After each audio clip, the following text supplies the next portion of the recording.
Hello, everyone, and welcome back to our deep dive into the scriptures. Today, we're navigating one of the most powerful and symbolic passages in the entire Bible, Revelation chapter 13, verses 1 through 10. Let's explore this vision together and uncover the profound message it holds for us. The scene opens with a dramatic image. The Apostle John writes, "The dragon stood on the shore of the sea, and I saw a beast coming out of the sea. It had 10 horns and 7 heads, with 10 crowns on its horns, and on each head a blasphemous name." Imagine the sight, a monstrous creature emerging from the chaotic waters, a symbol of political powers and earthly kingdoms rising from the turmoil of humanity. The 10 horns and 7 heads, adorned with crowns, represent immense authority and widespread dominion.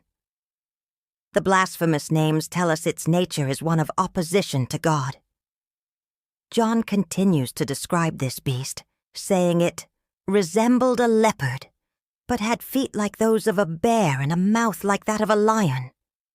These animal characteristics aren't random.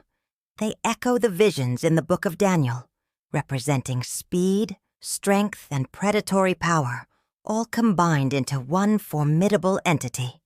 And where does this power come from? The text is clear. The dragon gave the beast his power and his throne and great authority. This identifies the ultimate source behind this worldly power. It's the dragon, the ancient serpent, who delegates his influence to this beast. Then, a fascinating detail emerges. One of the heads of the beast seemed to have had a fatal wound, but the fatal wound had been healed. This apparent resurrection captivates the world. The whole world was filled with wonder and followed the beast. This miraculous recovery mimics the resurrection of Christ, but in a deceptive way. It's a counterfeit miracle that leads people astray, causing them to marvel at the beast's resilience and power rather than God's. This wonder quickly turns into worship. The passage says, "People worshiped the dragon because he had given authority to the beast, and they also worshiped the beast and asked, 'Who is like the beast? Who can wage war against it?'" This question is a chilling perversion of praises usually reserved for God, like, "Who is like you, O Lord?" The world, impressed by its military might and political dominance, sees the beast as invincible and worthy of adoration, turning their backs on their creator. The beast is then given a mouth to utter proud words and blasphemies, and to exercise its authority for 42 months. For 3.5 years, a symbolic period of tribulation, this power is allowed to speak against God, defaming his name, his dwelling place in heaven, and all the saints who reside there. Its influence isn't just political, it's a spiritual assault on everything holy. Furthermore, its power is not just in words. It was given power to wage war against God's holy people and to conquer them. And it was given authority over every tribe, people, language, and nation. This depicts a time of intense trial and persecution for believers. The beast's reach is global, suggesting a worldwide system that stands in opposition to God's people. In the face of such overwhelming opposition, it can feel like evil is winning. The result is a great divide. All inhabitants of the earth will worship the beast, all whose names have not been written in the Lamb's book of life, the Lamb who was slain from the creation of the world. Here we see the ultimate distinction. Your allegiance is determined by whether your name is in the book of life. This book belongs to the Lamb, Jesus Christ, whose sacrifice was planned before the world even began.